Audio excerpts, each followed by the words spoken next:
Best Medicine Podcast with Simba. Sparking positive change in the community.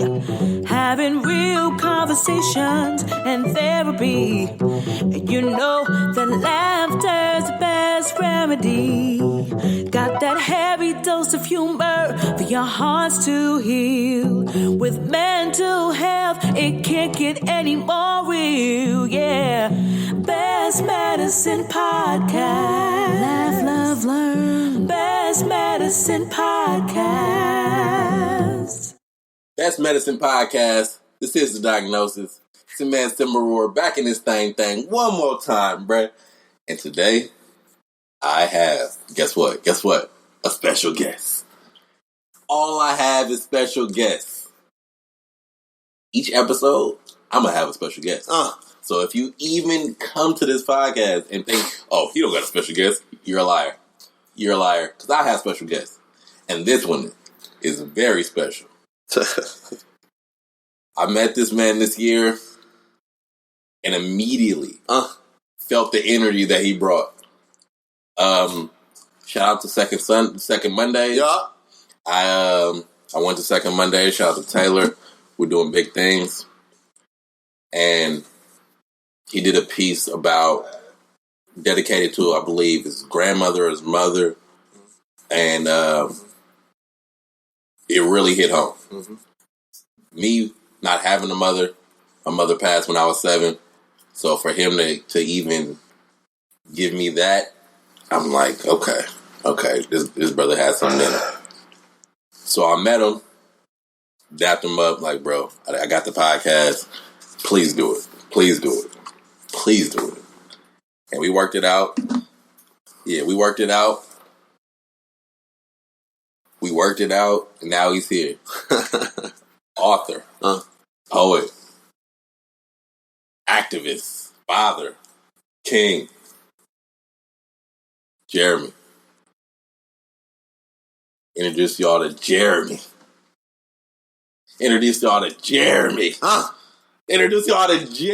Dang. What's going on, bro? Dang, yo, what's good, family? That's a hell of an introduction. G-O-D, I feel the energy in that, yo. I keep, every time I tell somebody this, I say I learned from Sway. Woo! I learned from Bay Area legend. How, Sway? Sway Calloway in the building. How you doing, man? You know what? Honestly, I'm having a really good evening today. Good afternoon. Pulling up today. I had a lot of excitement, anticipation. Mm-hmm. But to be in this space, I was just telling y'all, I feel like I've been here before. Mm-hmm. I feel the vibe, I feel the love. And then, kind of going through the rituals that we brought out before we even started the show. I'm at home. Definitely. Period. Definitely. I said, moving into this space, before I moved here, it was a lot of negativity in my circle, in my mind. I was clouded. Man. And I found this place online, and it was the only place I applied for. Only place I checked out. And I got the place. As soon as I walked through the threshold, I immediately felt so much life that I was lacking.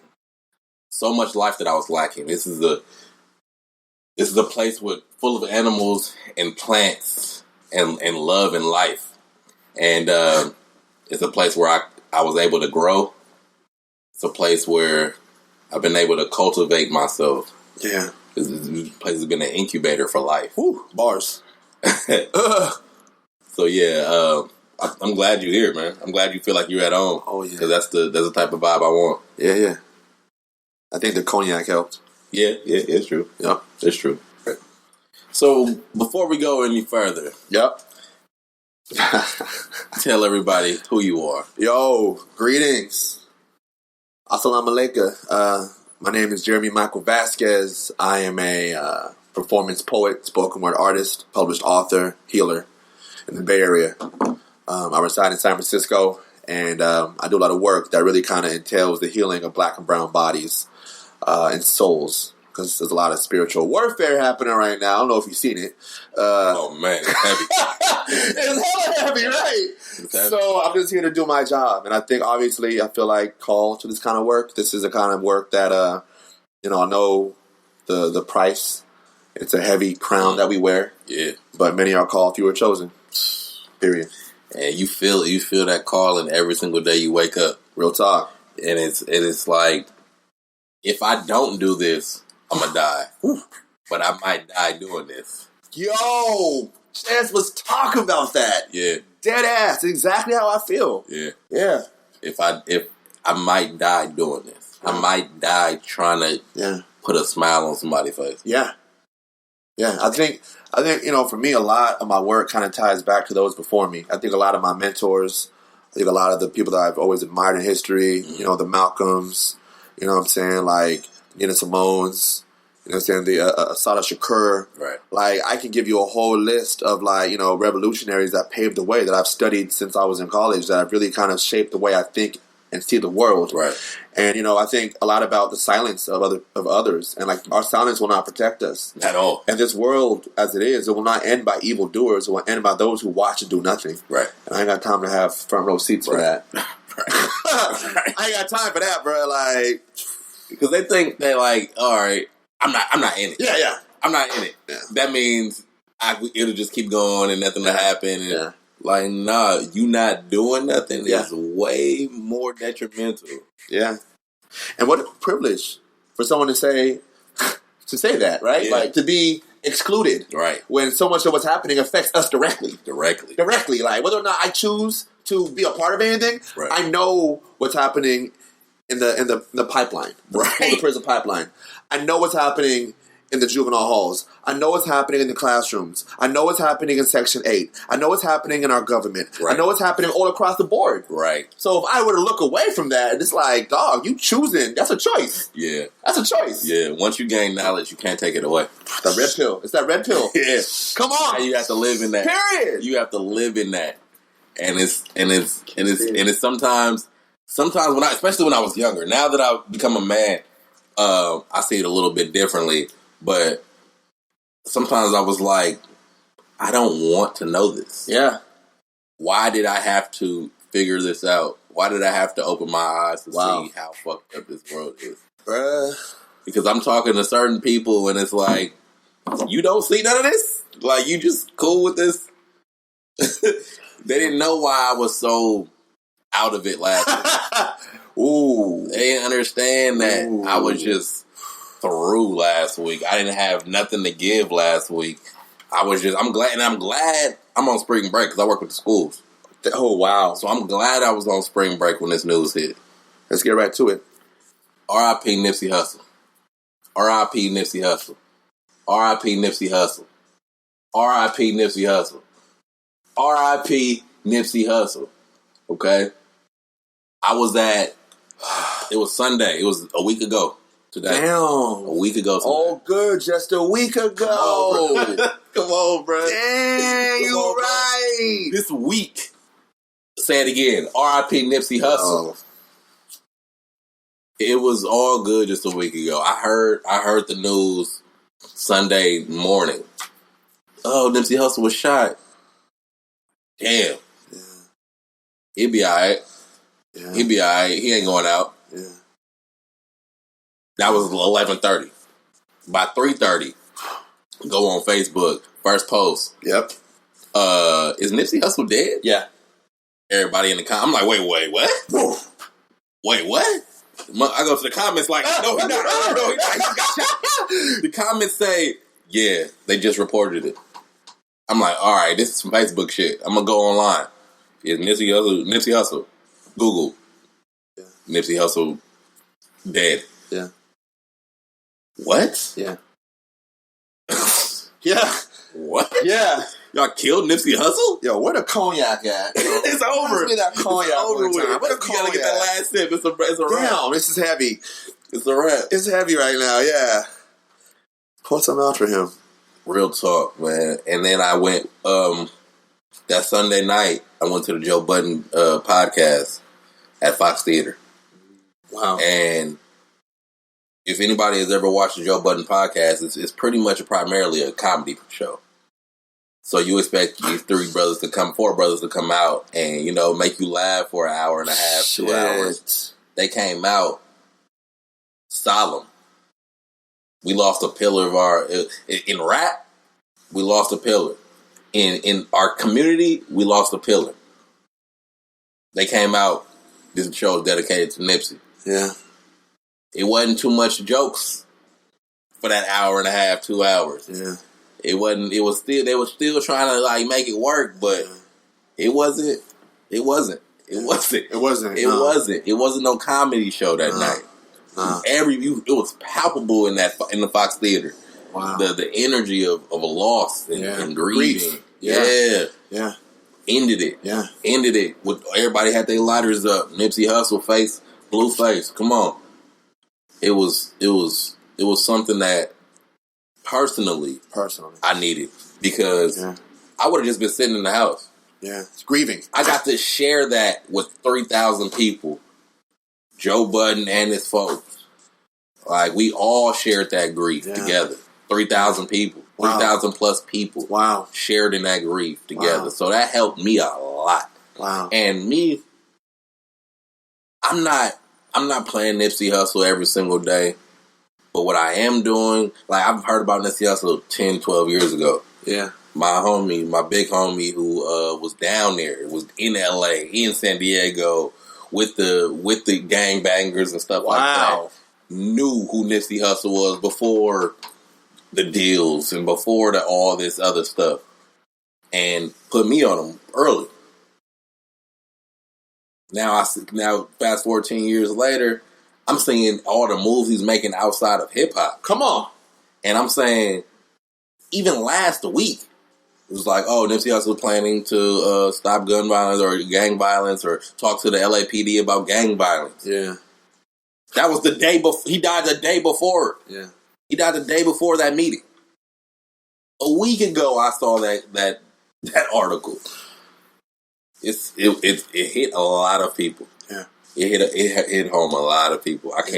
I've never seen an outpour like this before. Me neither. For a rapper. Me neither. For a rapper. Yeah.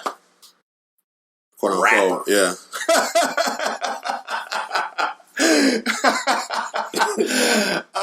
But you know the crazy thing is, like, I've been on social media a lot, following things, and I don't think they realize how many more Nipseys it has birthed. Yes, hopefully, yes, because we could do everything that he was setting out to do. Yeah, and there's no reason that we don't do everything he set out to do. Yeah. Well, and here's the peculiar part. Like, if we dive into the legacy that is Nipsey, right? Right. I think a lot about what Tupac said. Mm-hmm. Tupac was, you know what Tupac was, but we were young then. Exactly. So we didn't really grasp everything. But everything Tupac said, right, Nipsey executed. Nipsey is that quote that Tupac said, "I won't change the world. I'll spark the mind, I'll change the world." Cut it. There you go. And this has been the best man time. This is the diagnosis. Simba Roar back in this thing. We out. Like, no, bro. Yeah. 12 inches deep. Like, we done. We got it. That's a gem. Yeah. That's so true. And now, wow, Nipsey's death has done that tenfold. He's sparking so many minds to change the world now. Yeah. Because now that we saw that it could be done. It can be done. It was done. It was doing it. He was doing it. Oh, it's crazy. Yeah, you're right, yo. He was. I think a lot about this week, too. In every space I've been in, I was in a men's group this week. I was in a classroom. I was on a stage. The amount of, like, everybody, LGBT community, right, youngsters, elders, like, old white folks. Everybody was affected. LAPD. When you get LAPD, Crips and Bloods to mourn you, bro. Hey. I'm just saying. You're getting mourned by the LAPD because you're that great. Dog. When has the LAPD ever mourned a black man? I can tell you how many black men they've beaten and killed, but I can't tell you how many they've mourned. That means Nipsey Hussle was a great man. Yeah. That is ridiculous. Yeah. That is ridiculous. So how were you affected by the passing? Man, it was personal. It hit me very close to home. Like, this hit me because Nipsey was 33. Mm-hmm. Let's get that out of the way. Mm-hmm. I'm 32. Right. I'm not that far. Right. And I think a lot about what he did in his community.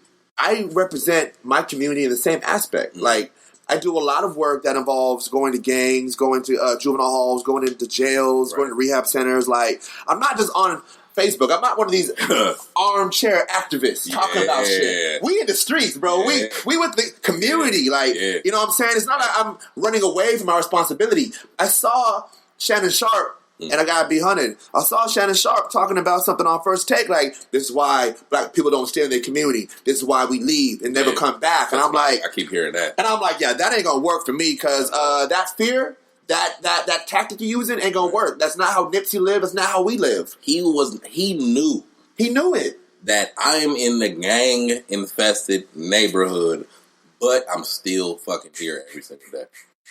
I'm still here. That's not a fear of death. No. I'm welcoming it. Yeah. If it happens, it's gonna happen.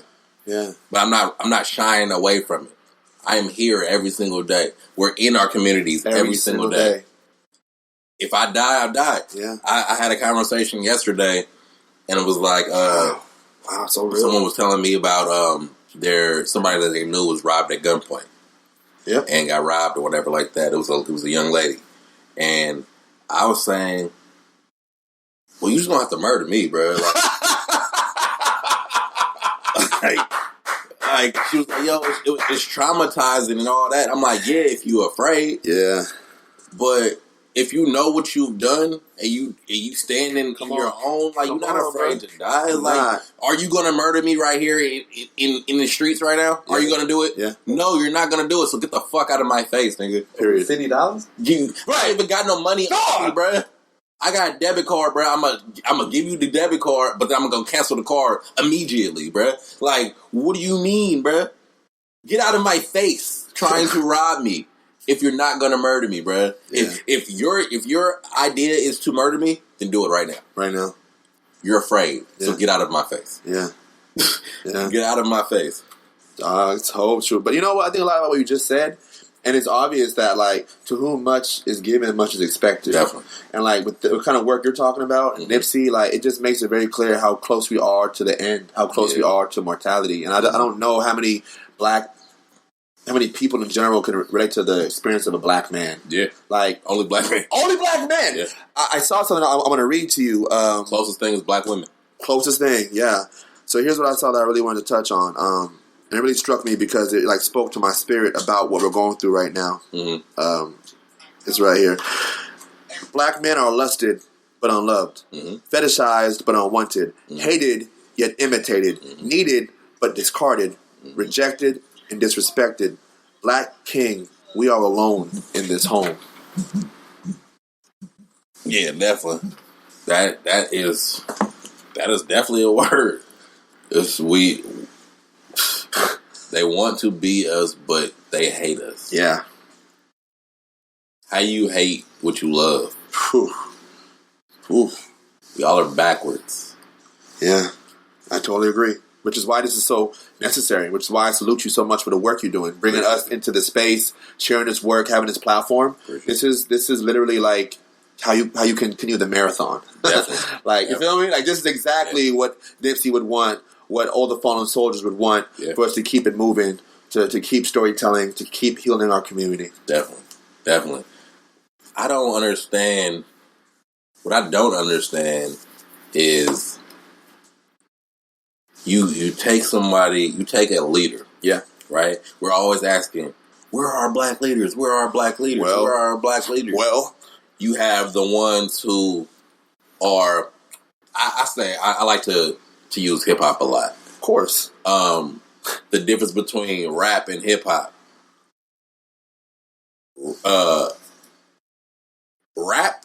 Our rap leaders are the leaders like Jesse Jackson. Yeah. You know, the leaders like Cornel West. Like brothers like that, and who are publicized, but may or may not be actually doing the work. Whew. And you have on the inverse side of that. On the inverse side of that is hip hop. Yeah. Hip hop is an activist like you. Yeah. It's an activist who is there every single day. Yeah. and is giving their all to the community. Yeah. Without any type of recognition. Yeah. Not wanting the recognition. If the recognition comes, it's cool. But I'm not seeking recognition. I'm just trying to heal my community. That's the difference between rap and hip hop. Wow, I hope that analogy. Yo, you dropping some real gems out here, bro. Like I can see like this is like real life for you. Man, ain't no script. This isn't written down. Like, this came from the spirit, yo. That's impressive, and you're right. That's a really good analogy. Yeah. Yeah. Wow. I think a lot about that too. Like my grandmother, told me a lot about the work or the life that I would lead. Like she told me like this life that you choose, it's a heavy burden. Definitely. It's a burden. And not everybody wants to carry that weight. Not at all. Like you can live a long life, go somewhere and move across the country, be in a farm, sit back. Yeah. Or you can go, as Harry Belafonte said, go into the houses on fire and be a fireman. In our communities, all the houses on fire. And I chose this life when I was a teenager. Like I'm going to go back in the houses on fire and I am going to spend my life getting us out. And that's all I knew. And whatever people say about me, that ain't for me. Yeah. Like, that's none of my business. That's right. All I know is my work. All I know is my actions. And that's kind of where I'm at. And Nipsey really kind of inspired me a lot to dream bigger, like to have the motivation. Yeah. And I've been bumping his music all week. And like, if you listen to him, you're just like, damn, bro. He's like, giving game. He's been giving game. Like my guy. Even when he was heavy gangbanging, he was giving game. He just was anointed. Yeah. He just had it. Mm-hmm. He had it, man. I saw something that was talking about his real name. Oh, yeah. His birth name. Yeah. His name was Hermes. Yeah. That means sent by God. Yeah. Come on. So, like we said, we said off mic, everybody's in the place for that. Everybody's where they're supposed to be. Yeah. Everybody's who they're supposed to be. Yeah. So, yeah, you sent by God. He might have needed you up there. It's like you said, it's a spiritual war happening right now. Yeah. And Nipsey is a soldier. Yeah, he was. That we need outside of this plane right here. Come on. Outside of the plane of existence. Come on. Now he's our spiritual leader right now. He's an ancestor now. He's our ancestor now. Come on. You know how much artillery that holds now? A lot. Yo, real talk. I got goosebumps. That's a lot, yo. That's a heavy ass artillery. Yeah. The Nipsey shit hit me because, like I said, like you said, that mortality. Yeah. I'm not gonna say I'm paranoid to go outside, but I'm very hyper vigilant when I go outside. Like now, like I see every police officer. I see everything moving now because like it can happen. It can happen. I can blink. It can happen. Yeah. For no reason. Yeah. It can happen for no reason. Yeah. I'm watching everybody. Yeah. And I shouldn't have to live like that. We shouldn't have to live like that. We shouldn't. Because it's majority of the people aren't out here wilding. It's those select few that's out here wilding. Yeah. Which is why, like, even like touching on this topic, right? I think about where you're standing at in that statement. Yeah. I think about people that love us. Right. And I wish, and I put this in my poetry, I wish loving a black man on no one, yo.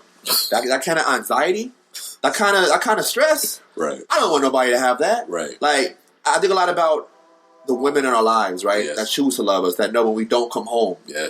Like, that kind of anxiety is a whole other type of stress. Right. Like, when I have students that don't come to school, that's a whole different type of stress. I got white teachers throwing parties like, Jamal ain't here. Like, they happy at lunch. They having a party. They like, Clay was smooth. The class went well. There was no... And I'm like, I just want to slap with all of my ancestors. I want to slap all of that fucking colonizer out of you. For you to think that it's a celebration because your job is easier because you are not doing your job. You should be worried. You should be the first one to call home. Right. Instead of having a big ass smile throwing confetti at lunchtime. Right. That's my baby you talk about. Yeah, exactly. What actually is up with him? Why isn't he at school? Why isn't he here? You not worried like that? Like this ain't your community, clearly. You don't care that much. You don't give a fuck. You're making it very clear, like, and I think a lot about how much I love our black boys. Yeah. And like there is no limit. Yeah. There's no limit to what I'll give to them, what I'll do for them. Right. So when I feel that energy that our lives, yo, like it's so fragile. Right. I think a lot about the students I work with, black and brown boys, straight up, they want to be memorized. They want to be treated like the kids they see that are no longer here. Right. They want to be held on to forever. So that's why they don't see themselves living in the future. Mm-hmm. They're like, hey, let me go out now. Like, let me get over with so America can commemorate me, hold me forever. Because they don't see no happy ending in this shit, yo. Right. There is no happy ending in this life. All they know is grind, pain, suffer, death. Yep. What the fuck? That's not what we were sent to do. Right. That's not what we're supposed to do in this lifetime. Like, so it really hits me home. This really, really rattles me to the core, yo. I work with middle school, and that's the age where they're childish but want to be grown. Yeah. So, and I'm a basketball coach, so I have the boys. So every day they don't even come to the after school program. They just come to be with me, to play basketball, to play soccer, whatever it is. And my relationship with them is to a point now where these are my little brothers. Yeah. These are my little brothers. If you fucking up, bro, I'm gonna probably hit you up and say, bro, you fucking up. Yeah. What are you doing? Yeah. What do you need? Yeah. Why are you fucking up like this? Why are you so aggressive right now? 1,000 reasons. What is going on with you that is making you talk to me like this? Yeah. When I know for a fact that you respect me. Yeah. Why are you doing this right now? Yeah. It's it's a trip, man. Like you said, the anxiety of loving a black man is real because I grew up with my grandmother, and I can't go to sleep until you come home. Raise a glass for every grandma every woman that's ever said that. I can't sleep until you're back. And this is a woman who lived in a time where she had to pick cotton. Wow. And her grandmother was probably a slave. She was a sharecropper. She was free, but she still had to pick cotton just to make ends meet. And she might not even get that much because she got these little bitty hands. She a little kid picking cotton. So when they go to the white man to weigh it out, you might get 3 cents. Wow. That's your whole day work. Whole day. And she's from that to segregation to where we at now, like, it's ugly. You might not come home. You might not. My grandmother birthed 8 children. She buried 6. And that pain never goes away. No. From 8 to 2, the last person she buried was my mother. That was the last girl. She tried to have a complete chokehold on me. I was always in a chokehold. Dog, I see why. Yeah, and I didn't realize it until I became a man. I'm like, bitch, leave me alone. Let me breathe. Let me breathe. Like, Jesus Christ. Like, stop it. Like, I am good. I have my head on straight. I'm not wilding. Yeah. Just give me some room. Yeah.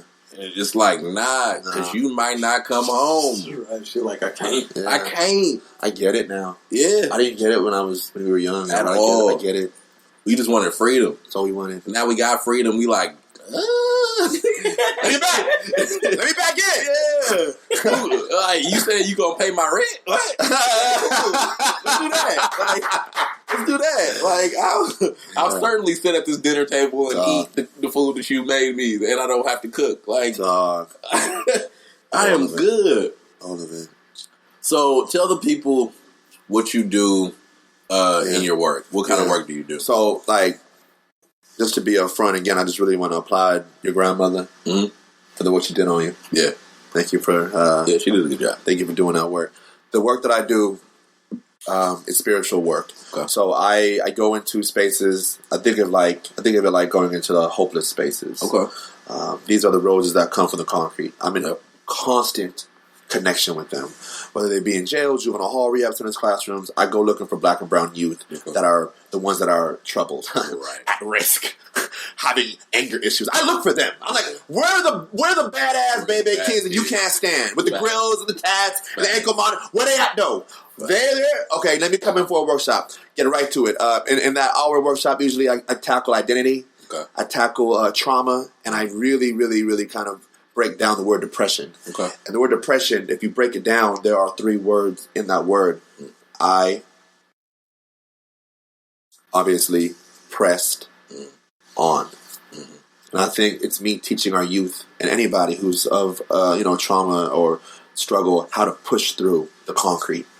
And I do exercises that involve them getting out of their chair, out of their comfort zone. I come from an Afro-Latino pedagogy, so there's always movement, there's music, there's freedom of body, right? You're not sitting in a chair while I talk. I ain't talking that much either. Yeah. I'm doing a poem, showing a video, you're asked out of the chair. Yep. Now you are now in control of how this works for you. Yep. So I have them do exercises, icebreakers, but it's really about every 15 minutes changing, shifting. Yeah. Getting them to tackle this.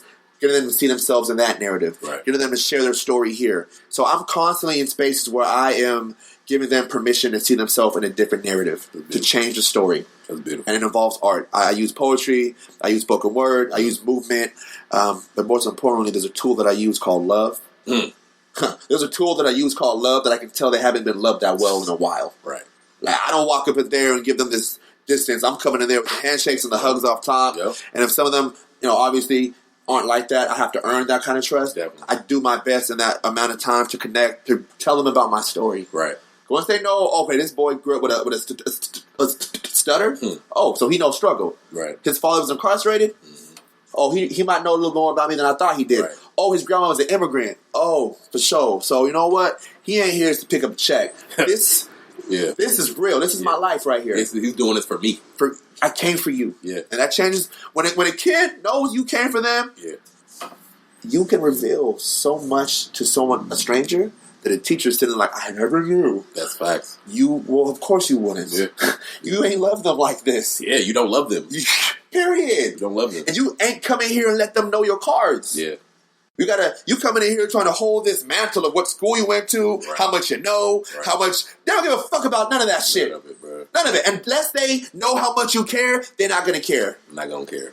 And I think it's very important for me to come into every space I am in and transform that space, with permission to be self, to shine my light unapologetically so that someone can do that as well. Yeah. And I think that's the kind of work that I'm doing, and that's why I'm able to sustain myself and bring it to certain spaces across the country and really plant these seeds.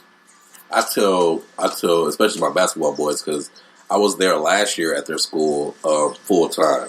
So I would be in their class as a instructional aide. Nice. So I'm walking around the classroom.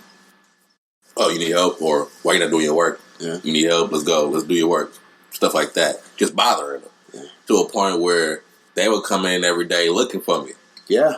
Like, oh, why you waiting in my class today? I'm like, oh, I had a meeting or something like that. See? Oh, well, you need to be in my classroom then.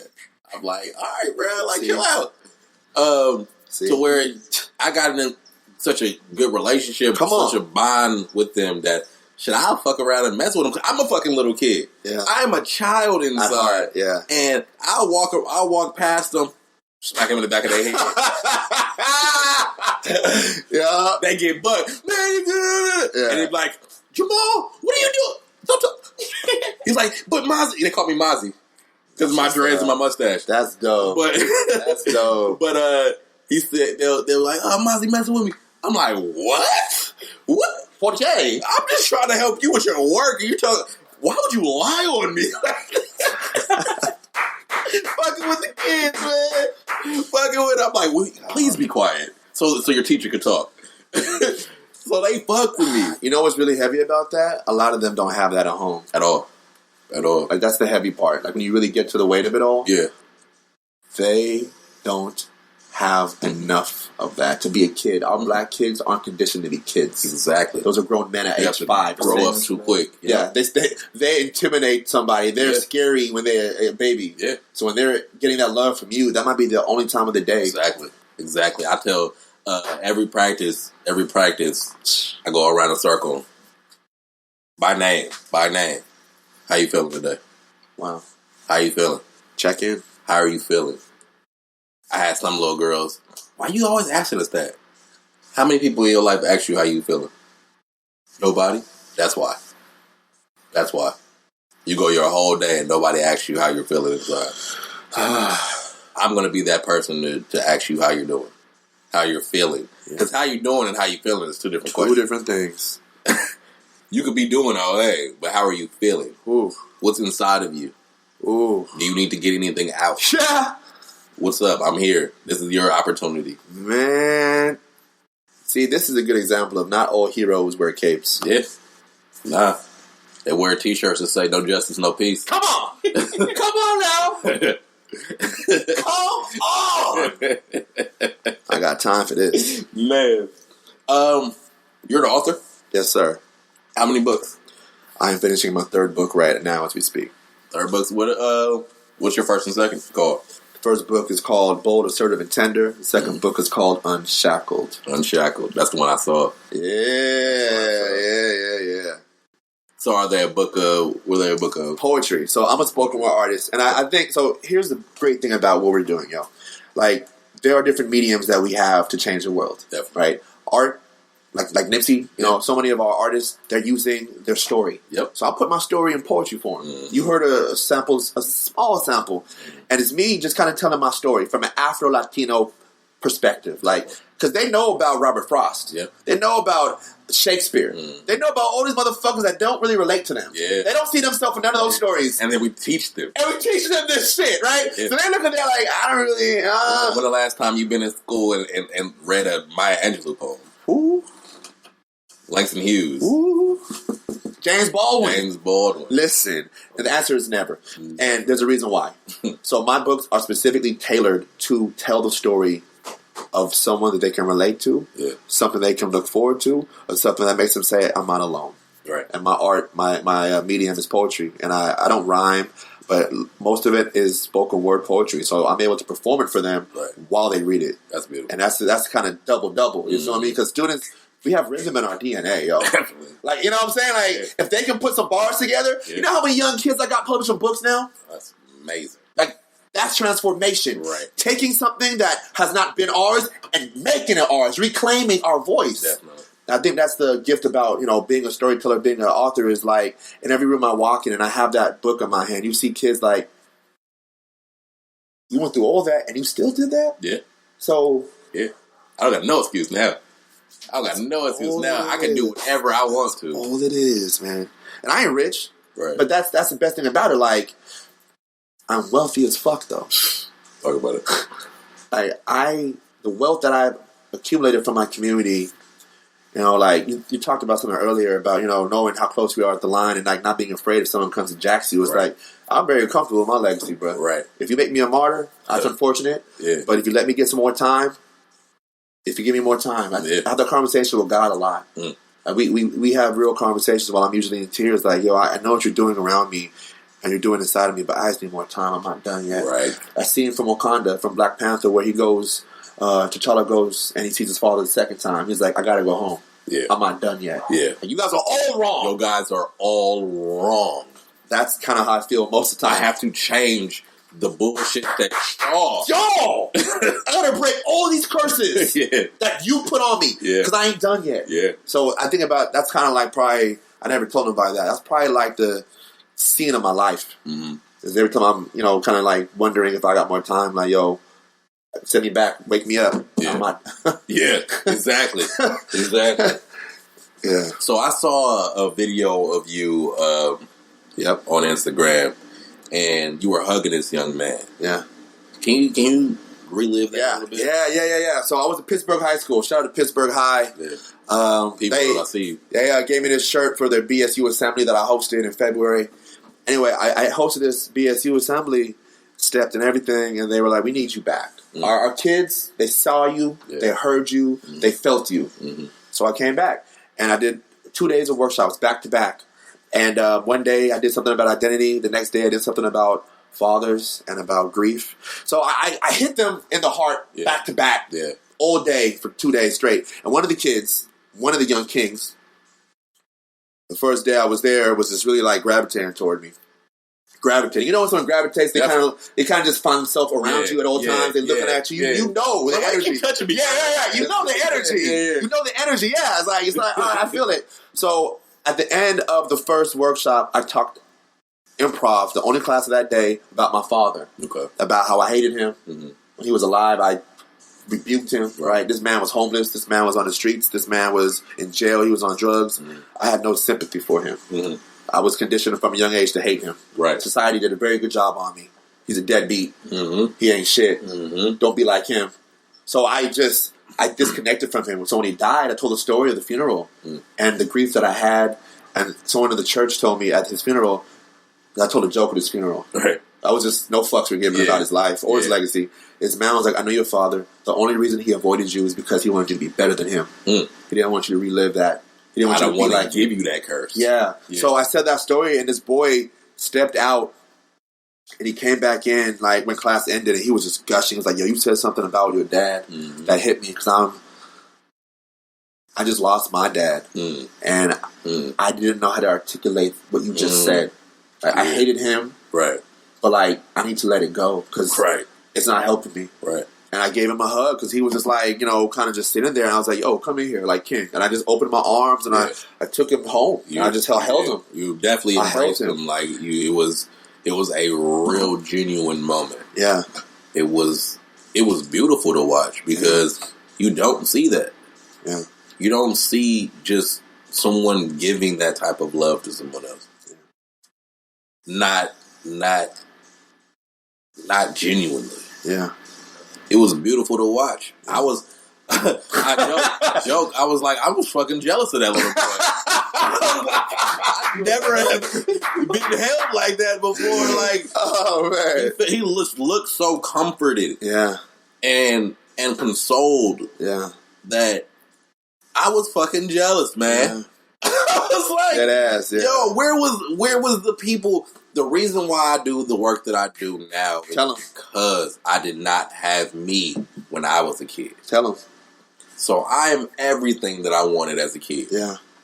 I'm everything I wanted as a kid. And I want to do more. Yeah. I want to do more. I want to give more of my time to these kids. Yeah. I mean, I just haven't found the avenue to do. Yeah. That's beautiful. I have one student who I tutor, speaking of fathers. Come on. And I work as well as in a high school doing independent studies. So they come in once a week. Yeah. It's kids who delinquents maybe. Discarded. Parole. Discarded. Yeah, exactly. Discarded youth. Yep. And I worked with him. He comes in and does his work. And then he stopped coming for a while. We didn't know what he was. He couldn't contact anybody. And the teacher told me, she said, oh man. Yeah, he came home one day and he found his dad dead. I'm like, what? Yeah. He was the person to find his father. And he had to, then call the authorities and everything like that. But he was the one that found his father. And they're telling him, oh, yeah, you're on parole, so you need to come in and do your work. And I'm like, that man is depressed. Bye, Felicia.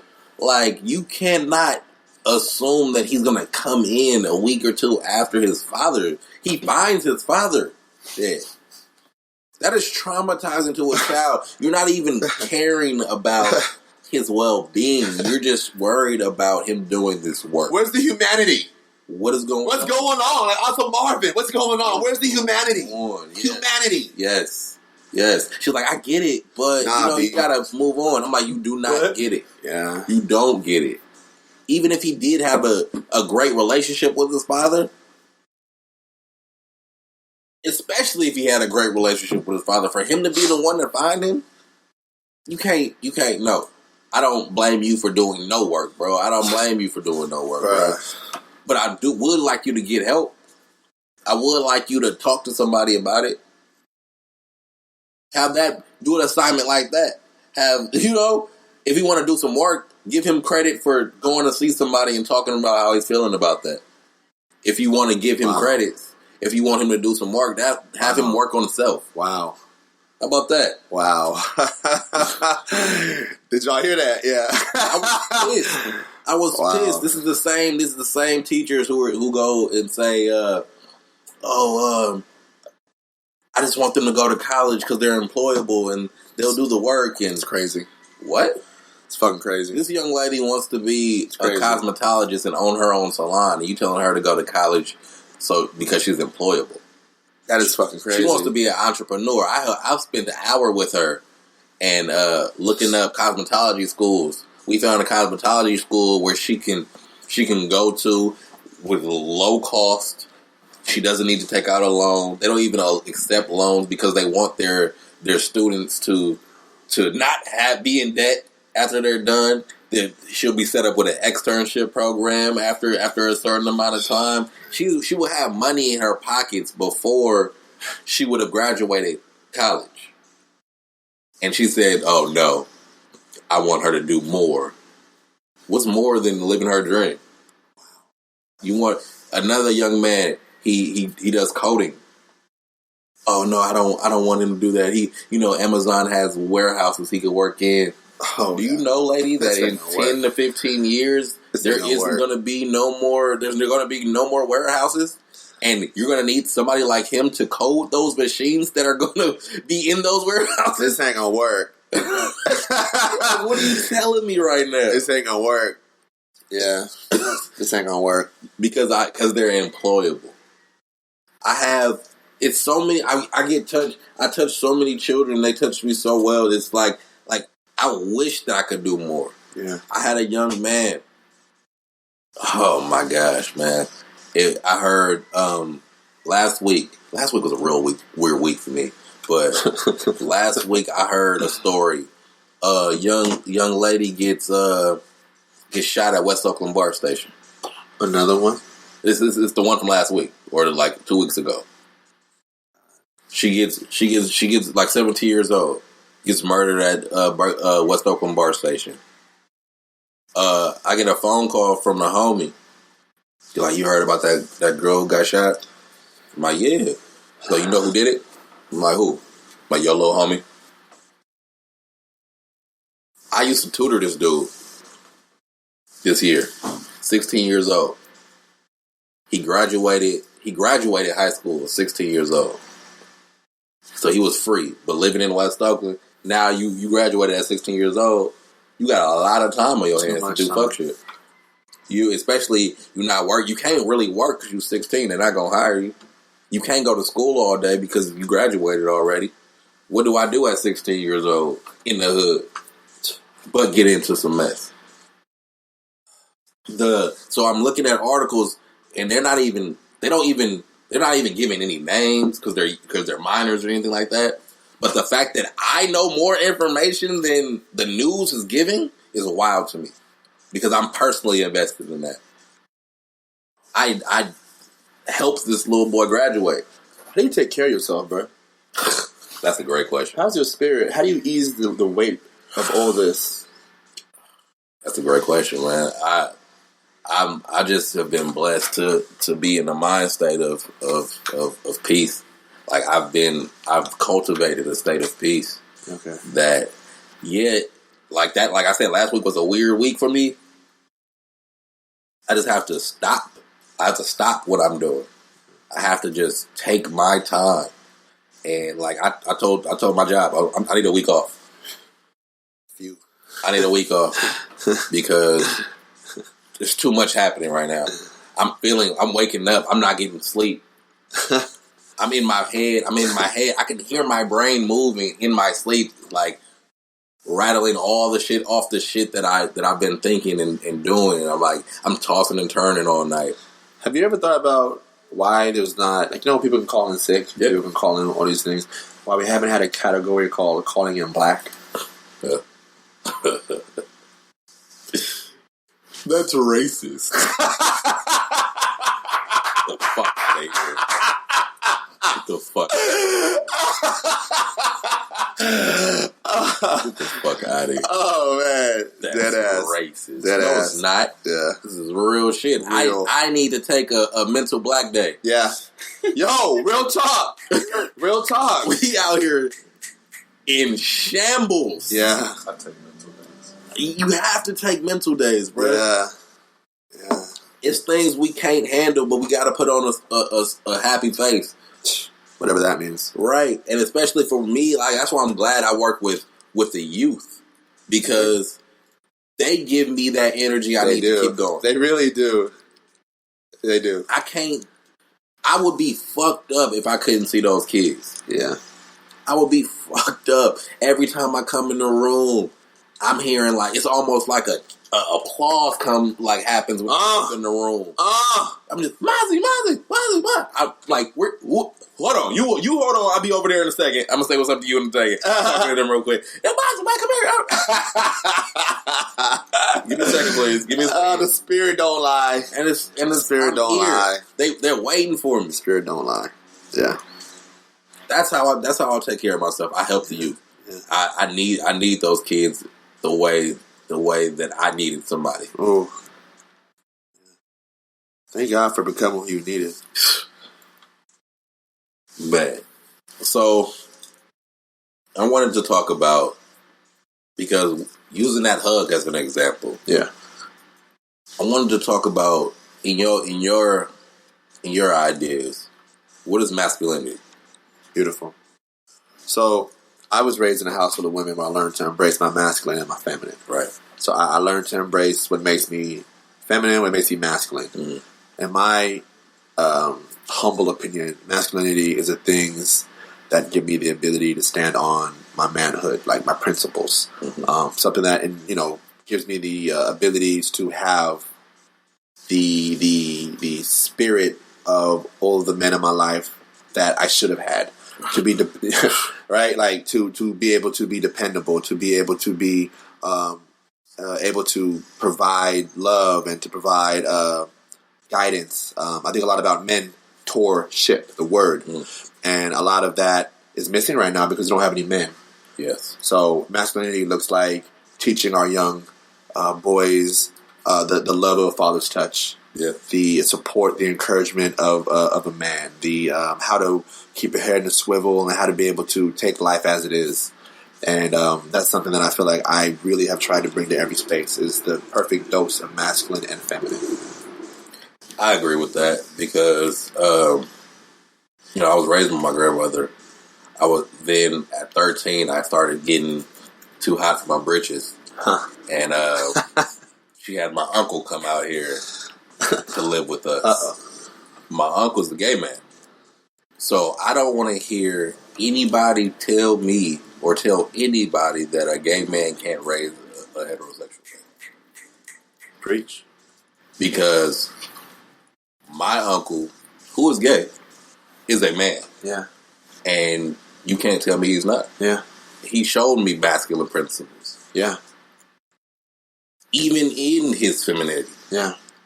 So I don't want to hear that shit from people. Yeah. I don't want to hear that shit that, all gay people are just have this agenda to make everybody gay. I don't want to hear that shit. It just sounds crazy. You hear some shit like that? If you don't laugh, I don't know. It sounds crazy. That sounds crazy. He taught me how to be a man. Yeah. And to love women. Yeah. The proper way to love women. Ooh. Healthy. The healthy way to love women. Come on. The healthy way to love a woman. Not that Kodak Black shit. That shit is wild. So for me, when he broke it down to me, we had a conversation. He asked me just an open-ended question. What do you think a man is? I'm at 12, 13, 14. Yeah. I'm saying all this stuff. Oh, you gotta, take care of house, home. You gotta do this and you gotta do that. Just I'm saying what you have to do in order to be a man. He basically told me in so many words, fuck what you talking about. What makes a man? I mean, is having a penis. Like you, if you have a penis, you're a man. like on some like real simplified shit. Yeah. So don't let nobody tell you that no matter what you do, that you're not a man. Yeah. Just on some very simplified. You know who taught me how to be a man? Tell me. Fresh Prince. Rest in peace, Uncle Phil. Huh. You know who taught me how to be a man? Rest in peace, Mufasa. Huh. Listen. I didn't have these figures like that, but man. Yeah. I had to learn. About manhood through the television. And one thing that I've been hearing a lot, or been hearing recently that I've been thinking about is, we have been raised wrong. Yeah. From the music that we've been grown up to, bitches ain't shit, hoes and tricks, all the shit, all the Pimp Chronicles, all that shit. Everything. It's like, nah, we shouldn't have been like that. Especially at such a young age. Dog. All on the bitch. Like, cash me out. All that stuff. Yeah. What I can get out of a woman. Yeah. All that stuff. Yeah. We were raised wrong. Yeah, we were. 100%. 100%. I agree with that. And I try to teach my boys, especially my boys, that, hey, bro, it don't matter what you do as long as you're doing being righteous, bro. Yeah. I won't be mad at you. Yeah. As long as you knowing what you're doing is righteous, you can't be mad at you, bro. Whatever you decide to do. As long as it's righteous. Yeah. But toxic masculinity affects men first. Yeah. Like, I know we look at the women, and of course you see the detriment it does to them, but it affects us first in every relationship we have. Mm-hmm. So, before that, what is toxic masculinity? What is toxic masculinity? Toxic masculinity is the belief, is the mind state that pretty much discourages the ability for men to be holistic and to be in touch with themselves and their spirit. It's a barrier between them and fully being themselves. So men don't cry, right? So bitches, they do this, right? This belief, this mind state that separates us from them and really gives hypervigilance to the mentality that we are separated from women. That we don't have the ability to feel like them or do the kind of jobs they do or love like them. Like our feelings. One of the biggest misconceptions is we don't have feelings. Men can't express feelings. Right. And that's a bunch of bullshit. That's the craziest mentality. Like, I tell motherfuckers that I feel all day long. All day. If you disconnect yourself from your feelings, that's dangerous. Yeah, definitely. That's facts. Yeah. Most of our boys are walking around thinking that. And I will be damned if one of my boys told me that he can't cry or that he can't feel his emotion. What I tell them, I'm saying, when they get upset and they get riled up, and like in the game or something like that, I'm like, you can feel how you want to feel. Yeah. But you have to take those feelings and play through those emotions. Yeah. Use those feelings to help you play better, not worse. Wow. Use those negative feelings to turn that into a positive. Yeah. So that's what I wanted to talk to you about is how do you channeling masculinity into a positive? Yeah. Channeling the toxic and making that into a positive. Yeah. How do we do that? How do we do that with our young boys? Conversation. We have to have a dialogue about it. I think it's very important that, and it's something that men have to have with each other. I used to teach at Mission High School in San Francisco a class called African American Male Achievement. I had all the boys, 30 boys per class. Okay. And these boys and I would have, I know I got an agenda, but right. You just slap a girl outside of the room. Now everybody's in pandemonium. Yeah. We got to talk. We got to sit down and check in. We got to check in. And these conversations, right, we would have about like, why do we feel this way toward women? Why do we hate them so much? Yeah. Like, why do we objectify and hate them and spit on them in public? Why is it acceptable for really black women to be treated like this? Why have we created this complete separation? Like, well, we want nothing to do with them. We just want to literally step on them to get to where we're going. Like, how do we develop these ideas? And of course, we break things down. We go to the root. Yeah. We attack things we've been taught. We challenge some of the ideologies we were passed down from our family. So there's a whole lot of conversations we need to be having, and I think we should be listening a lot. It's a situation where they will not listen to us until they respect us. Yeah. I had a conversation not too long ago talking about the Nipsey situation, and it's like, there's no rules in the streets. There's no rules in the streets. Yeah. And as certain people from the streets, with that have elevated out of the streets, my homie said we have to go back to the streets. Yeah. And I'm like, what you talking about? You gotta just go back. We just gotta just be in the hood. Yeah. He's like, yeah, bro, because these quote unquote hood niggas, come on, don't know the rules of being a hood nigga. Come on. Listen, this is if you're gonna play the game, you gotta play it right. How you out here playing the game and you don't even know the rules? You losing every single time. Yeah. And we lose you in the process. Whoa. I'm out here today. You didn't message. You didn't woke something up. You didn't woke something up for me. Message. One more time. Run it back. Run it back. If you play the game without knowing the rules, you're going to lose. And we'll lose you in the process. Damn.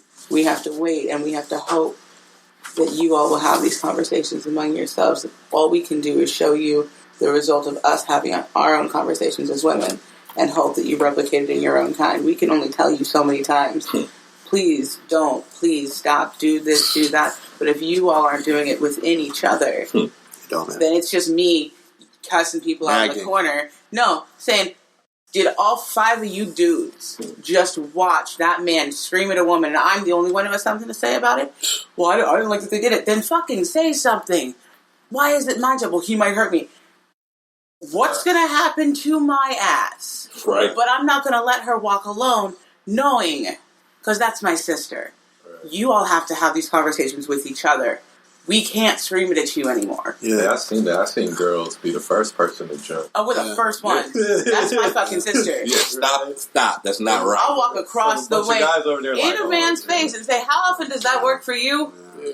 My name ain't baby. My name ain't honey. My name is what the fuck you think this is going to do for you. Yep. Yeah. Well, it's hard for us to have your back and love you. We can't even love ourselves. And this is what I say. It affects you first. You've got to fix it on your side. And I'm happy to be privy to conversations like this, where you can have these open dialogues, you can have them honestly. Yeah. It brings me so much joy to know, while I'm over here in my little world telling young girls be whatever the fuck you want to be, that pulling up our end. Grown men are having these conversations, doing the work among yourselves and passing it on. Yeah. The trauma can end with us. Yeah. We can sit here and go, no, we don't have to do this anymore. I told someone that I'm pretty sure as a collective black folks, we have decided we are done suffering for the enjoyment of white people and their comfort. Done. We are done with that. So we have declared it's over. Yes. This display of suffering has ended. And now we're in a position to say, you know what, I'm going to teach this young one. We don't have to play this game. Yeah. We already learned the rules, and now we're going to do it better. Yeah. This is watching things. Some people hate Hillary Clinton. I don't care how you feel about Hillary Clinton. People hate her so much because she came into a hard man's game and played it better than every single one of them. And we will never let that be okay. Right. It just is never going to happen. Mm-hmm. But in the same way, as black and brown folks, as people of color, as women, as queer people, as whatever else, we've all been taught to assimilate. We've all been forced to assimilate. We know your rules. Right. We learned your game. And now we're going to take that and take it over. Definitely. This is my game now. Now you can watch how we play it. Yeah, that's 100%. So how does it feel for me to sit that? Yes, thank you. You're welcome. Please continue to have these conversations all the time. Because I have these conversations with people all the time, my whole life. I'm that person. Someone will catch me and there's something that says I want to tell you my fucking life story. I'm going, if I'm the only person you have to talk to, how many times a day are these conversations not taking place when they're so desperately needed? Yes. Yeah. If you're crying out to me, who else? And I'm just sitting buying my granola in front of you in the fucking grocery line. I do not have time for this. I am busy. I'm going somewhere. But I will give 2 minutes to anyone who asks for it. That's fact. If we are all walking around so desperate to express something and to talk to somebody, just say it to your mama. Say it to her. Don't say it to the person that actually affected you. Ooh. Say it to the person who needs to fix it, because I can't fix her. Right. I don't know her. I don't know. What you just told me, I don't think I'm... Yeah, I'm good. I'm good with meeting her. I had a conversation about toxic masculinity not too long ago, where I went up to Reno with a lady friend of mine, and it started snowing, and we needed to put on snow tires. I am 27, going on 28 years old this year. I've never been in the snow until last December. Wow. So you talking about snow tires? What the fuck is a snow tire? Yeah. I know what tires are. Yeah. What is a snow tire? Yeah. Oh, it's the change you put on the tire so you don't die in the snow. You know, die in the snow. Oh, we have to put those on the tire? Yeah. Yeah. She was down there putting on the snow tire, and I'm sitting there with the hot chocolate like, you go, girl. Like, I don't know what the fuck I'm doing right now. You want to sip? You want to sip? Here. I got you. I put extra cinnamon in it. That's love. Here you go. Love looks like that. Here you go. Like, I don't know what to do. What you want me to do? All right, just roll them out and tell me when to stop driving onto it. Like when I'm halfway through. Bet. Come on, a little bit more. What do you want me to do? What can I do to help? If you don't know what the fuck you're doing, that's the first thing you have to say. Is, I don't know what the fuck I'm doing. That's the worst man shit on this planet. Right. I got it. I got it. I want to sit there. Right, then you got to now I'm sitting here for 2 hours.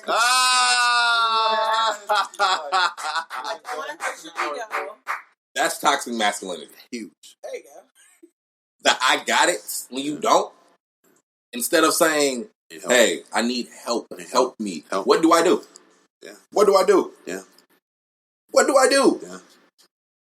I couldn't. When it comes to partnership, though, women, we're kind of done letting y'all do that either. Because we don't have 2 hours to sit and wait while you fuck around and do some shit. Right. We don't. now you got to sit there like, oh, he got it. It's no, like, we don't. No. We got Google. Yeah. We got Google. Yes. We collectively do not know how to fix this shit. We got a supercomputer. That's facts. Fuck that. That's facts. No more time. That's facts, man. I would not be a victim to toxic masculinity. Like you said, you was raised in a household full of women. Yeah. Because my mother passed so young, and my grandmother was raising me. I went to a Catholic school, majority black, and she got in good with the mothers of the school. Okay. So now I have 12 mothers. Huh. Oh, whatever. All the girls like, oh, he could come to our birthday parties. He could go to the birthday party. So now I'm the only boy at the little girl birthday parties. So they in pink dresses and all the shit like that. I'm dressed like wearing Power Ranger clothes and shit like that. like they're playing with all like eating the pink cakes and all the stuff. I'm the only boy. I'm like, y'all my friends anyway, so I don't really give a fuck. Y'all got food, y'all got cake, we got games. Everybody eats, B. To a point where, like I was, and I gained so many women, or at that time, girls in my life that it was just like, oh, that's just him. He's not, he doesn't act like the other boys. He doesn't act like the other boys to where, like, oh, well, when I'm 8, 9 years old, the 12-year-olds, I'm in my training bra around me, like, changing my training bra around me because I'm not like the mother boys. I'm not sitting here like, oh my God, titties, oh my God, titties, swirl. Like, first off, I don't even like you. So, like, I don't care if your titties is out. Right. like, you my own girl. And even as becoming a man, it's like, 18, 19, I used to go out. I have a picture on Facebook. I'll find it that there's literally 12 girls around me. Ooh. And I'm just in the middle, like, gangsta pose, this. And we're all dressed up to the nines and everything like that. I got my fine green sweater on, lime green sweater on, with the slacks. Everybody dressed up. Sauce. I'm posted. I'm out here. And it's like, you can't find that. You couldn't do that. You couldn't do that. You, listener, you couldn't do that without trying to at least have sex with one of them. I didn't try to have sex with any of them because they were all my friends. And I've always been that dude. I've always been a dude with more women friends than male friends. It's funny because one day I woke up and I was like, yo, I'm William from Girlfriends. Revelation. Like, it was one point where, a couple years ago, I had 3 different women come to the bar. And, I was with one. I called up another one, I'm like, hey, come through the bar. We out here chilling. So I had 3 different women with me that didn't know each other, but we're all partying together. That's lit. You can't do that. You can't do that, bruh. And it's not even I'm bragging about this, it's that I have enough self-control over myself to not let my dick be smarter than my actual brain. Bars. Bars. And it's simple. It's simple as fuck. And I always hear my partners like, "Oh my god!" Every time someone bring a woman around, like, these type of women that I want. This type of women that I'm trying to look for. I can't never find no women like these. Well, yeah, because I'm an upstanding man. Period. And that attracts upstanding women. You're talking about your problem with quote unquote bitches. I don't got no bitches in my circle. Period. I have women in my circle. Yeah. I have queens in my circle. I got queens in my corner. Real talk. I got queens in my corner. Yeah. I got queens in my corner. Yeah. That's cheering me on like, yo, go. Yeah. Go, do your thing. Yeah. And that's beautiful. Yeah, it is. You can't ask for that. You can't pray for that. You gotta just have it. Yep. You can want it all you want to, but you can't get it unless your mind is right, your heart is pure. Ooh. It's crazy. Yeah. I don't got no bitches in my circle. And queens in my circle. Like, there's no bitches in here? Yeah, that's real. There's a design in there somewhere. So let's go back to the youth. How did you gain the comfort to give these students the type of love that you give them? Oh, yo, what's up? All the way from Colorado. So the comfort that I have to give them is something that I had to learn by confronting a lot of my demons. Okay. I think it's really easy to give people advice that you don't follow, that you don't, live by. Yeah. I think coming into the space that I'm in now, I'm completely comfortable telling them about my scars. I'm completely comfortable telling them about my story because I realize at this point in my life, everything I've been through, I was meant to teach somebody else about. Definitely. So there is no ability for me to lie to kick it. I have to be comfortable in my skin, as you can tell, from head to toe. Yeah. I have to be comfortable in myself and comfortable in my truth. Definitely. And when you kind of have the truth of who you are, can't nobody tell you what you're not. So somebody want to say some shit about me, I'm like, oh, that don't affect me. Yeah. I've owned all my demons. I've owned my past. I'm, breaking curses. What you say, your opinion doesn't hold no weight on me. Yeah. So when I'm going to spaces, I'm comfortable because they see me naked. Yeah. They see me standing in my truth. Yeah. And that is something that I feel like when you kind of get a control of, you just want to share it, especially with your people. Yeah. I told my kids one day, I'm like, bruh, I was working a job making bread. I quit that job so I can come and sit here and play with y'all all day. I don't make no goddamn money, bruh. Yeah. y'all, and so every time y'all want to act up, and every time y'all don't want to listen to me, bruh, you just know, bruh, I'm going broke because of y'all. I told one of my kids, I'm like, bruh, I got $6 to my name, bruh, until until payday. Like, you gotta be completely honest with these kids, man. Yeah. You have to tell these kids the truth. Yeah. Stop giving these kids fucking smoke and mirrors. Oh my God, stop lying to these smoke kids. And mirrors. Yeah. I'm so brutally honest, and I give these kids all the ammo to be themselves. Come on. Like, yo, whatever you are, whoever you are, play your position, because what you do is different from what he does. And like I said, I coach basketball, so everybody has a position. If you're not supposed to be shooting threes, bro. You're supposed to be inside, getting the rebounds, getting the layups. What you shooting the three for? That's not your job. That's not what you're here to do. That's not your skill. That's not your talent. That's why every time you shoot a three, you miss it, because you're not supposed to be shooting threes. You get 20-something points from inside the paint. Yep. You get 10, 12 rebounds from inside the paint. Yep. You an inside the paint person. You ain't a three person. Play your position. Woo!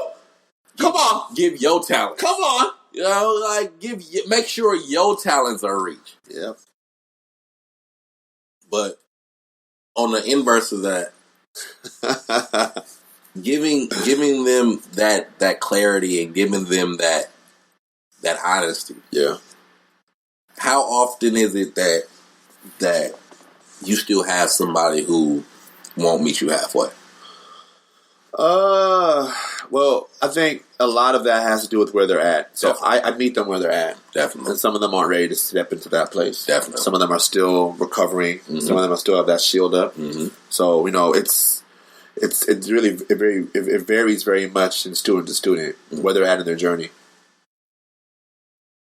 What do you think it is about you that makes them comfortable receiving the love that you have to give them? Oh, man. Something very special about a black man that we can't deny.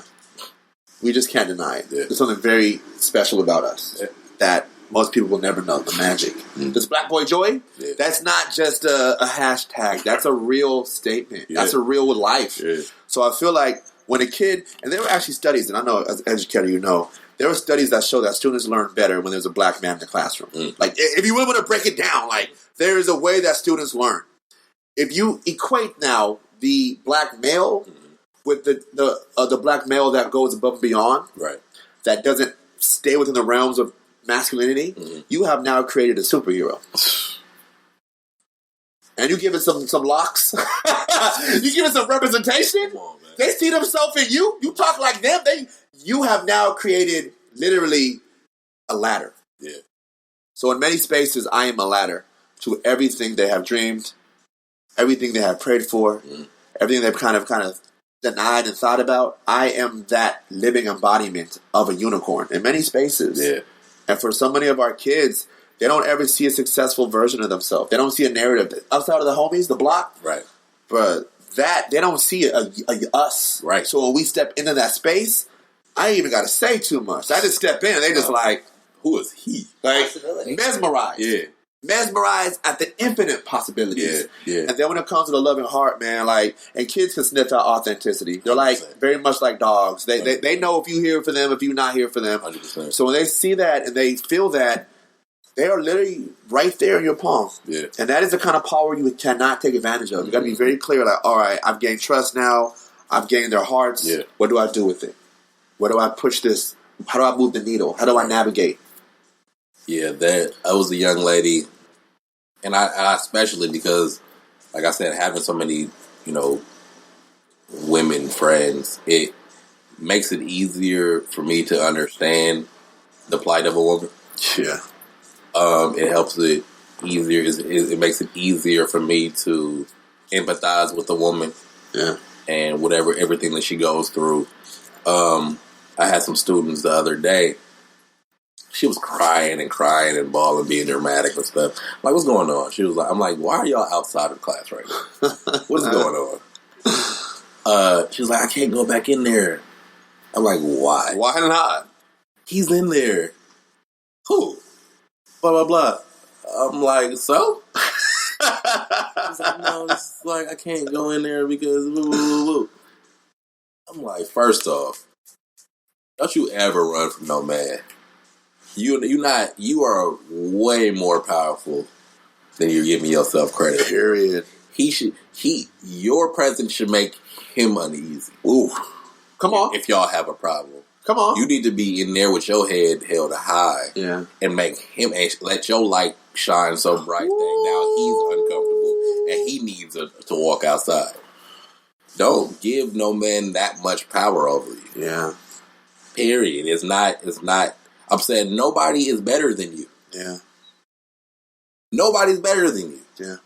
You may like him from the moment. You're not even going to care about this next week. You know, you really ain't. You're not going to care about this next week. You're about to go to high school. You're definitely not going to care about it next year.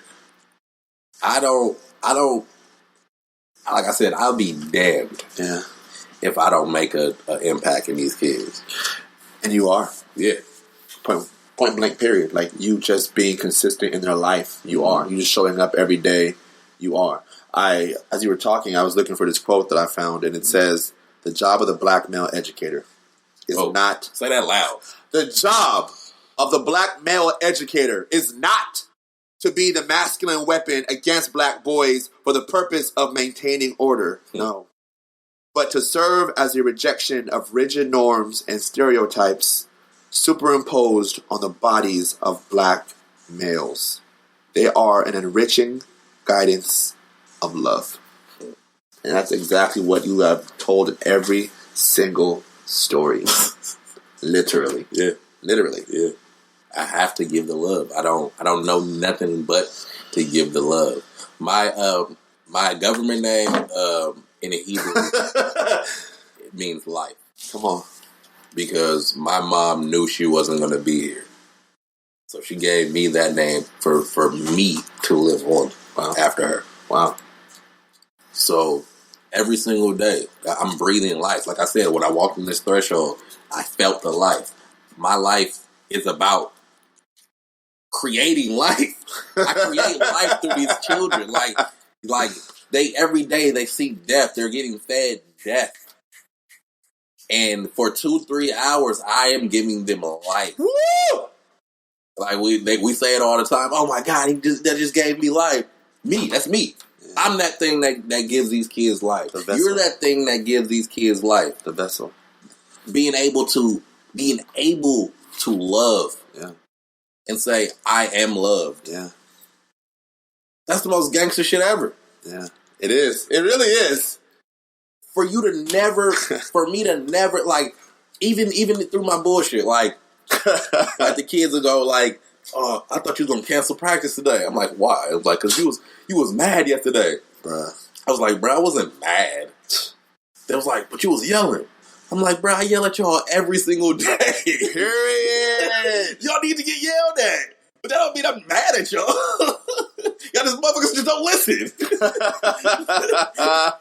We in the gym. I need to yell. I need my voice to be projected. Yeah. Even in the conversations, because I like you because you're boisterous. Your voice is boisterous. It's loud. It's resonating. Yeah. And when I'm talking to the kids, it's like I get loud. I get animated. I'm like, I'm not yelling at you. Yeah. I'm just talking like this. Yeah. Yeah. Yeah.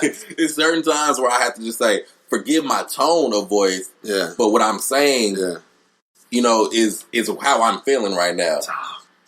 And they don't see that dichotomy that you're able to give them. Mm-hmm. That balance, right? Mm-hmm. Like, that's important. Like, so they can see, like, there's more. You can feel more than one emotion. I can be rageful. Yeah. And I can be sensitive. Exactly. At the same time. I can be a storm, and I can literally be the calm at the same time. That's your spoken word. Yeah. It's the words is the peace. Yeah. The emotion behind the words is the rage and the anger that you've always felt, and that you're feeling, that you're trying to give out. You're trying to push out of yourself. Ooh. You're almost like, when I see you perform, it's like you're exercising your demons. I can see Come on! out of you when you speak. Period. So by the time you're done, you're spent. Yeah. That's so true. You're spent. And it's like, I have exercised that demon, those ill feelings that I was holding. Yeah. Now it's out of me. Now I can write another piece that makes me feel good. Yeah. And it's like peeling back a scab. Yeah. But as I heal, others heal too. Exactly. Nina Simone said to be an artist is to reflect society. So if you're not reflecting society, you're not doing art. Yeah. You're really not doing it. And I think a lot about, I had this conversation with a boy back here. I was saying my art does two things. It disturbs the comfortable and it comforts the disturbed. Meaning, if you are someone this poem is written for, if you are like kind of back how the slaves used to communicate without having to talk, right? They knew code. Yeah, definitely. So this message, you know it's for you.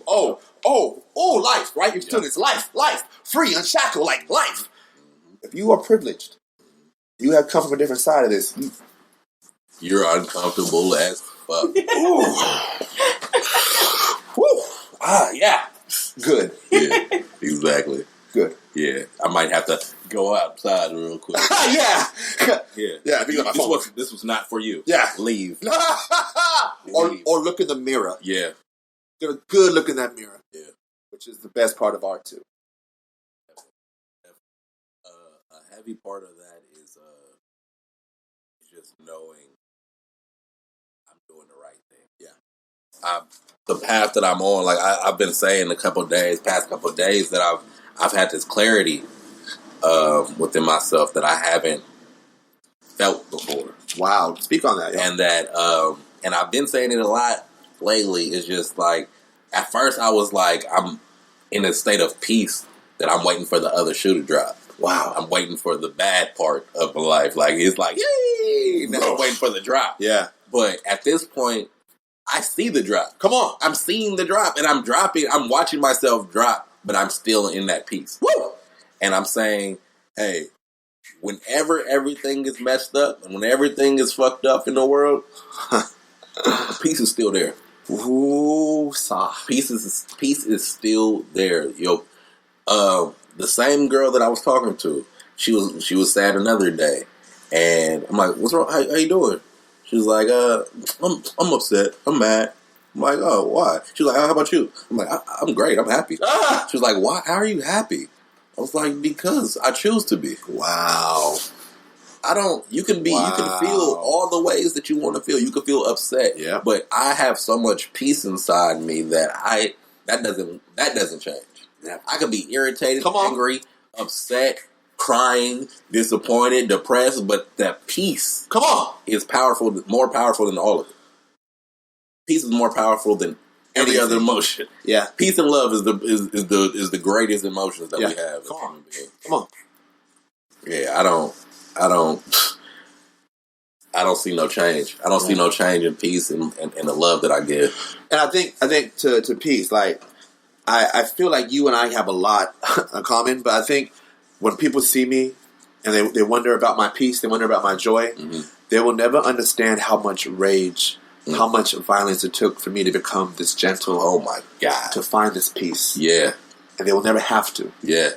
Right? Like my daughter just thinks I'm this big goofball. She thinks I'm crazy, I'm wild. And I give her permission. Like she's like, Jeremy, whenever she's going through something, she's like, I want to call Jeremy. Yeah. She knows where her peace is at. Right.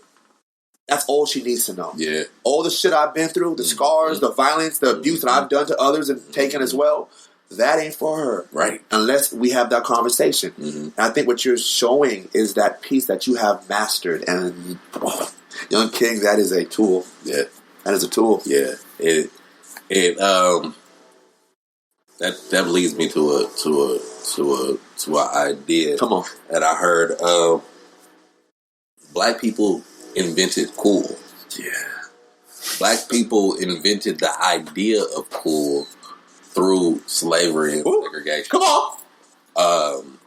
Because, like you said, that rage from being a slave and now being segregated and institutionalized and shackled minded and all that rage that we have that we could never show led us to turn around and be what we call today as cool. Yeah.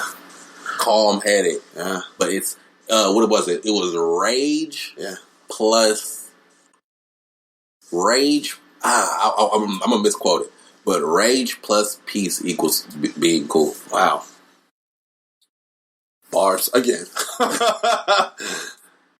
We invented that because of how we've been treated, and like you said, that rage that comes out in your pieces. Yeah. That doesn't come out when you are being delicate with your daughter. Come on. That doesn't come out when you're around like your family and friends that you love and all of that. That rage comes out. That monster comes out when I'm trying to show you, hey, this world is fucked up. Let's change it. Period.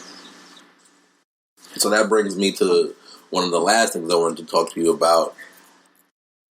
How do you channel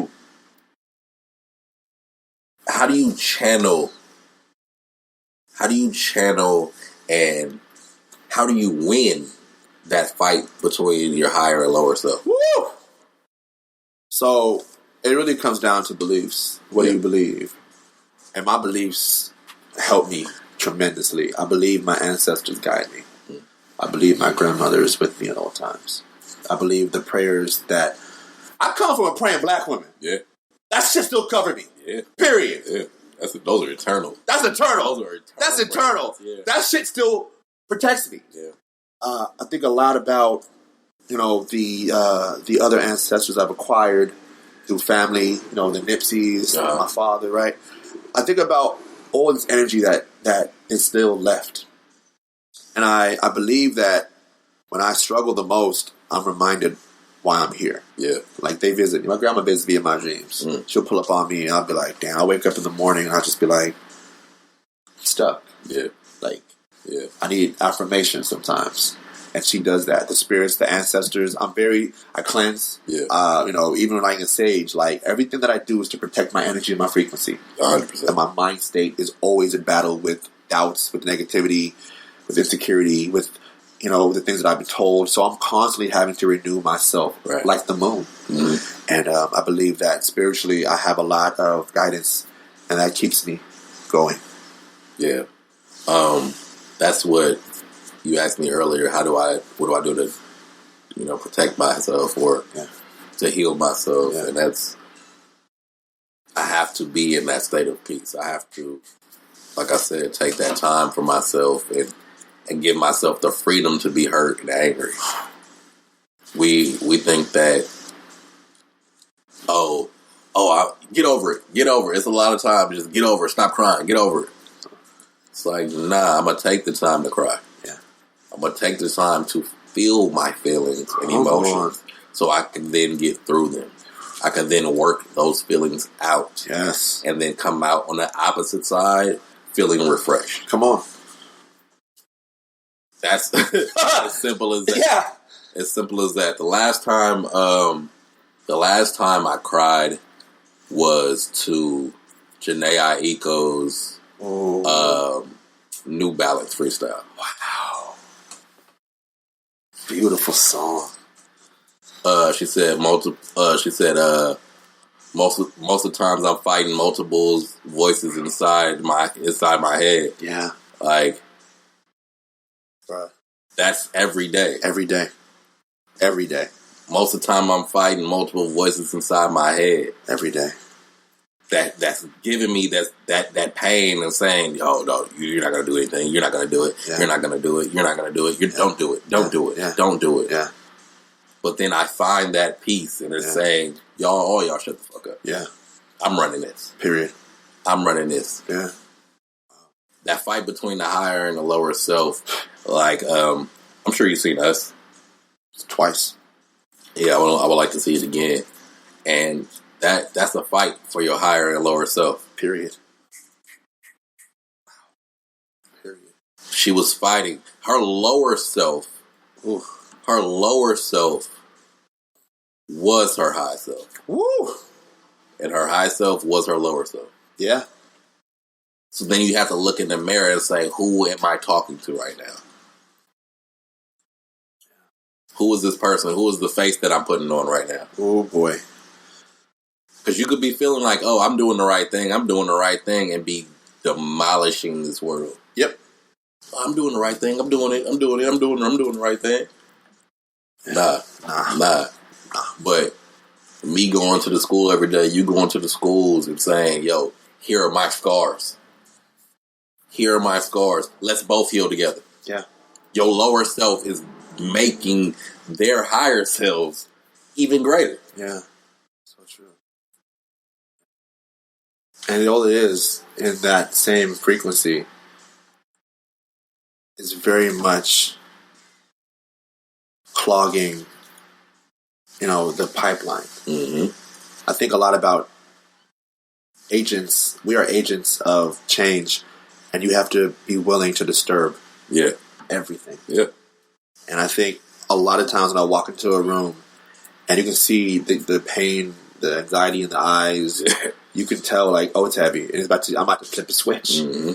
Agents of change, we have to be disruptive in everything we do. Like in every act, in every day, you showing up is literally an act of resistance to society norms, to male patriarchy, to society. Like you are literally clogging the system. You are an agent of change. You are living the marathon that Nipsey spoke of. Yeah.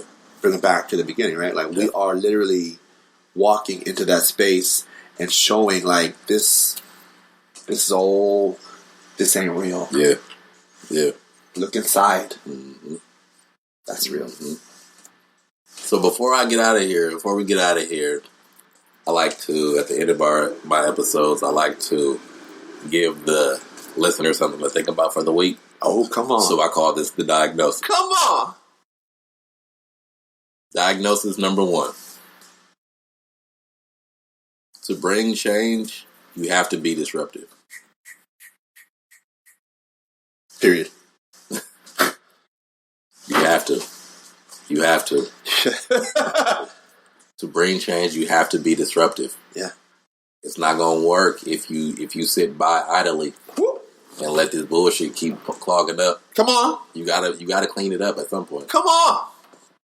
And number 2, no one is better than you. You were put on this earth to do the job that you were put on this earth to do. So your talents and your skills, some people might beat you in contests, but in this world, in this life, in this spiritual world, nobody tops you. Yeah. You're the greatest. Yeah. Number 3,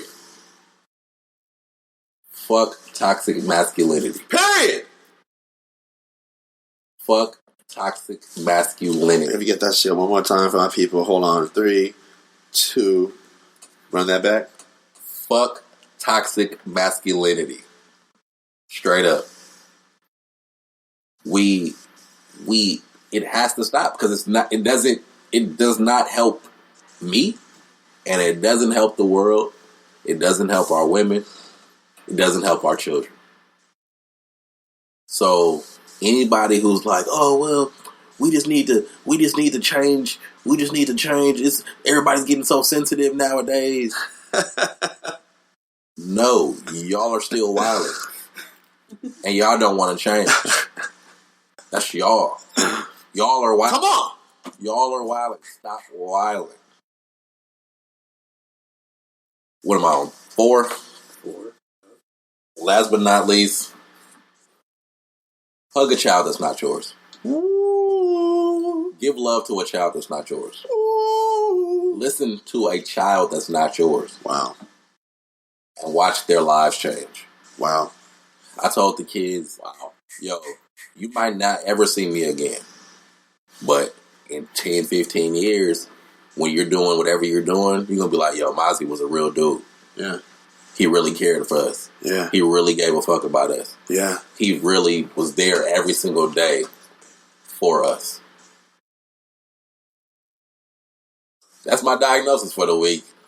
So, hopefully next week you'll be better than what you are for this week. Best Medicine Podcast. This is the diagnosis. Simba Roar back in this thing once more. Yo, thank you. Thank you. Yo. Appreciate the love. Appreciate the support. Appreciate it all. Well, where you want to get followed anywhere? Coming up. Follow me in the streets. Come out here in the city. Come out here in the town. Do some work with me. Yeah. You can find me all day, every day. The Mission District of San Francisco, 24th through 16th. You can find me over here in Bayview, Palou and 3rd. I'm not hard to find. Like, you can find me in the struggle. How about that? Oh my God. Get out your comfort zone and get out your chair. Yeah. Anybody on the tube that's an armchair activist, come out here in the streets. First Fridays, second Mondays. Meet me at the Liege every Wednesday, 9th. And, it's just find me in my community, B. Like, of course, you know my name. It's right here, Jeremy Michael Vasquez. I'm on Facebook, Instagram, YouTube. That's my name.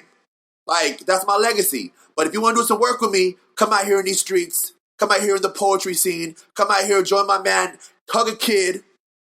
Do more than you have to. Do more than you have to. Do more than you have to. That's my last diagnosis. Do more than you have to. Come on. For no reason. I tell my kids all the time, just do the right thing for no reason. Period. It's easy to do the wrong thing. Do the right thing for no reason.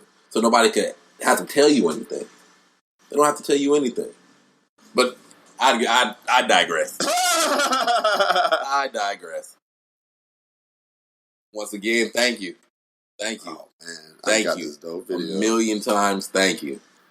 Oh, man. A million times thank you. I belong to my people. Shout out to our grandmothers who have tapped in with us. Tap in. Shout out to the ancestors. Shout out to all my mentors. Shout out to Nipsey. Shout out to Nipsey. The marathon continues, baby. Best Man Pod. Best Man Pod. I am the best medicine. Come on. You are the best medicine. Come on. We are the best medicine. And we out. One. Out. Out. I tell my students every day, we are more than bus drivers. I tell my students every day, we are more than security guards that are at the front door of the club or the dispensary. I tell my students every day, we are more than maids, more than somebody's nanny, and damn sure more than a janitor. I tell my beautiful students every day, we are Professor Xaviers for the school of the young, the black and the brown, and the gifted. We understand that royalty can. We understand royalty from the Bay Area can shape, shift to survive in certain spaces, because I most certainly code switch. On a daily basis, I night crawl through my city of San Francisco, feeling like one, looking like only, eyes bulging, mouth twisted, head bent, trying to extend an olive branch. I am strange fruit in my own goddamn city of American dreams. Alex Nieto, Mario Woods, Oscar Grant, Trayvon Martin, Sandra Bland, Jesus Delgado, Michael Brown, Eric Gardner, Emmett Till, Neil Wilson. How many more names? Say their names. Do you even know their names? How many of them were no angels? But I can't help but feel melancholy. Some of us are treated like problems before you're valued as people. It was a long shot, asked my high school counselor. It was a long shot I would ever get my high school diploma. So if I'ma take a last stand, Richmond, I'm gonna need first class. I'm a lover, not a fighter.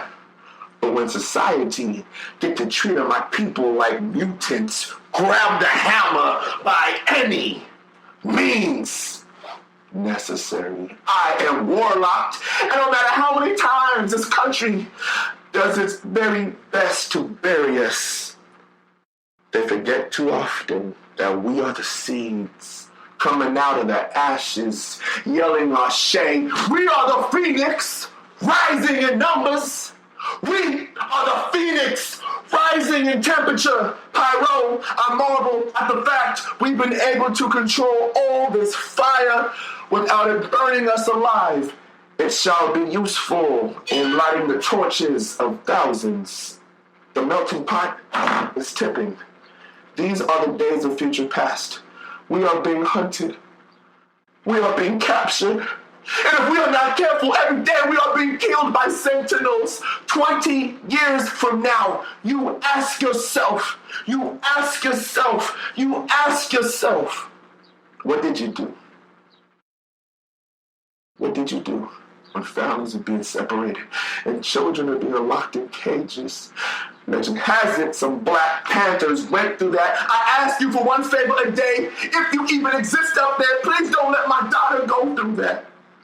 I hope she never loses her mystique or questions her place in the universe. Instead, as the world burns around her, may she airbrush her dreams with its embers.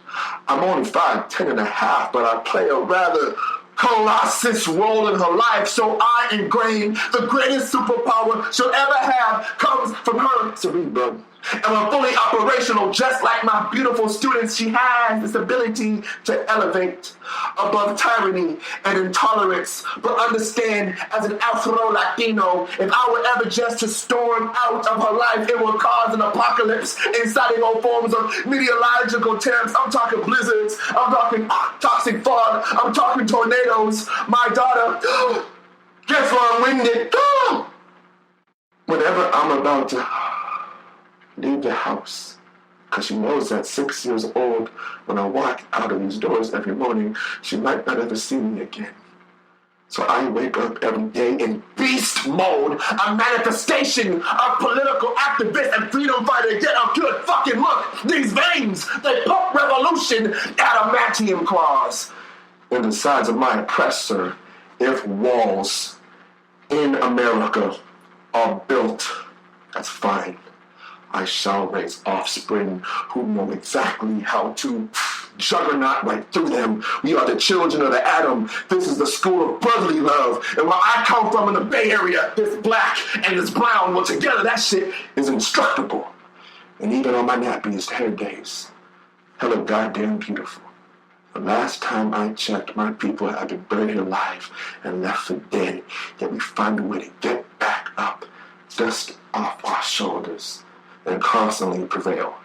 Thank you. You can end that, yeah.